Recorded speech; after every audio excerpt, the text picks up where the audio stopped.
Martina Bills. Brought to you by Southern Ohio Medical Center. Very good things are happening here. Good morning, everyone. I'm Martina Bills. Thanks for joining us here on the WSAZ Now desk for Journey Through Parenthood.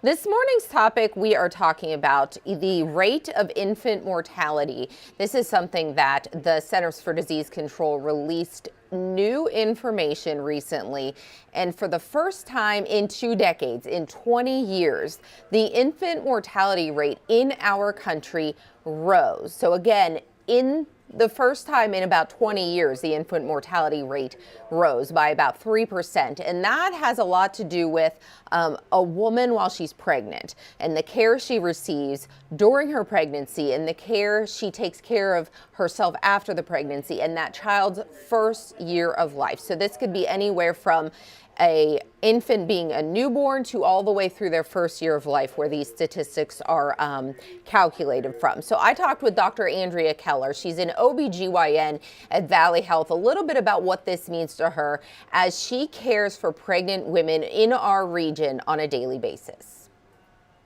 As an OBGYN, our job is to offer prenatal care to patients, and we want to provide them the best prenatal care possible so they have the best outcome, and that is including into the first year of life as well. And so when these rates came out, and it was very alarming to us, West Virginia has one of the highest perinatal mortality rates to begin with, and to see those rates increase, it was very concerning. Mm-hmm. And when you I know that this also takes into account the baby's health, and not just the baby's health, but the mother's health.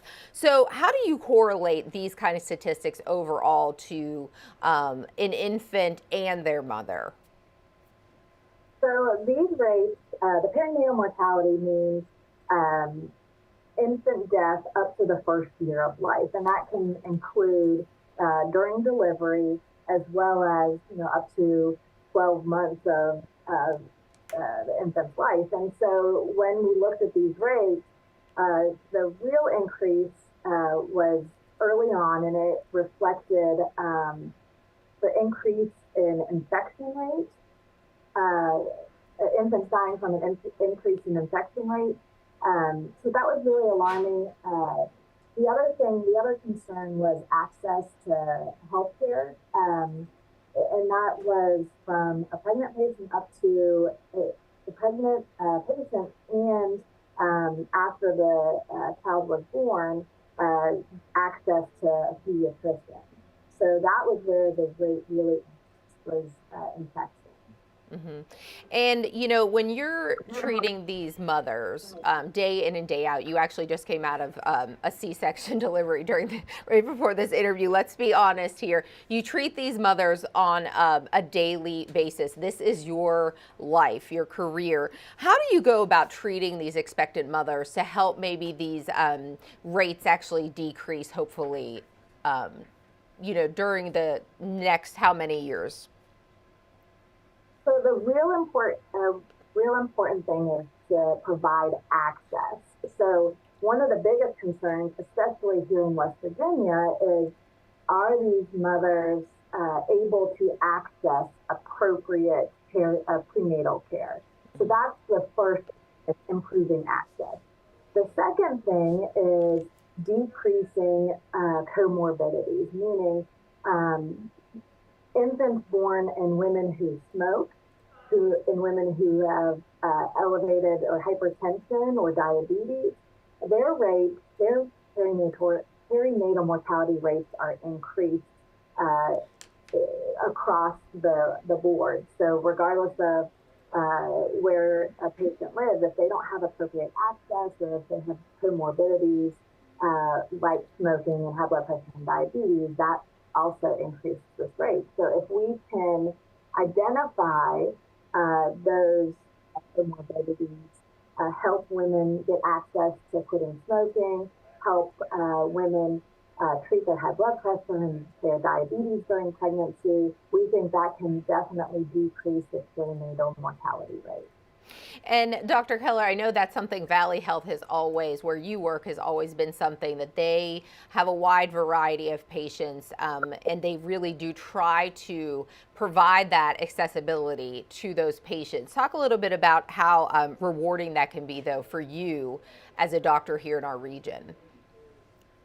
Absolutely. That's one of Valley's main missions, is to really increase accessibility to our patients. And we have many outlying sites that prior to our presence in those communities, these women did not have appropriate health care afforded to them, as well as these children within the first year of life weren't able to access good medical care. So our mission, and one of our main missions, provide accessibility.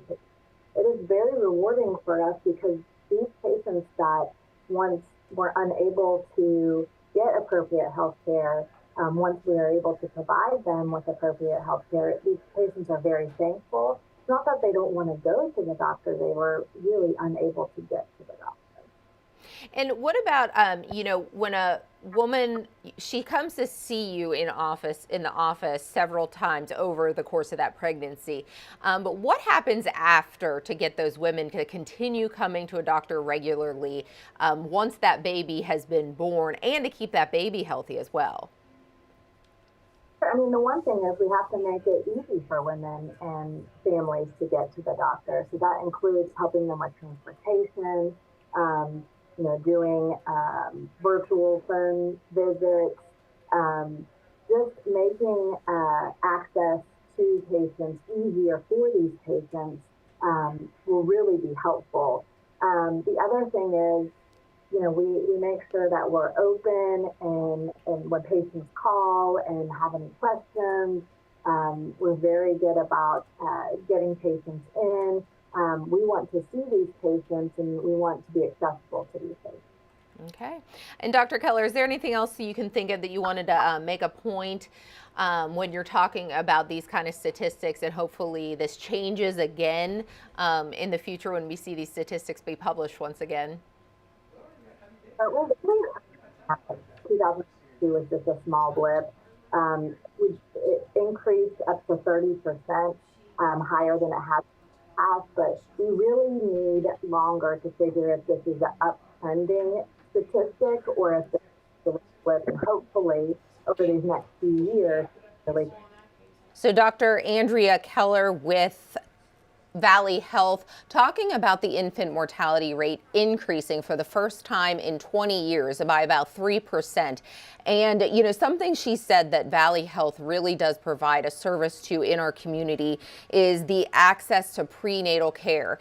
And that is something, as an OBGYN, Dr. Keller says that means a lot to her when she sees statistics like this, because that's what they provide at Valley Health, that want to be providing the access to prenatal care to women in our region, because a lot of people don't have access to insurance or limited insurance, or they're on Medicaid, Medicare. So a lot of that, when Dr. Keller as an OBGYN talks about the infant mortality rate and the recent statistics of it rising, she said the access to prenatal care is what is most important when you look at something like this. And that's what she strives to provide every day as an OBGYN in our region.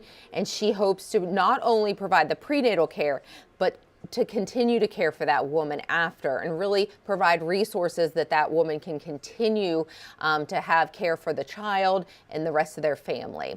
Here on Journey Through Parenthood, if you ever want to reach out to me, you can find me on social media. You can find me on Facebook, Instagram, and Twitter, and you can always reach out to me there. And we're here on the WSAZ Now Desk every Monday and Wednesday at 10 o'clock. And we hope you join us the next time here on Journey Through Parenthood. Have a great day.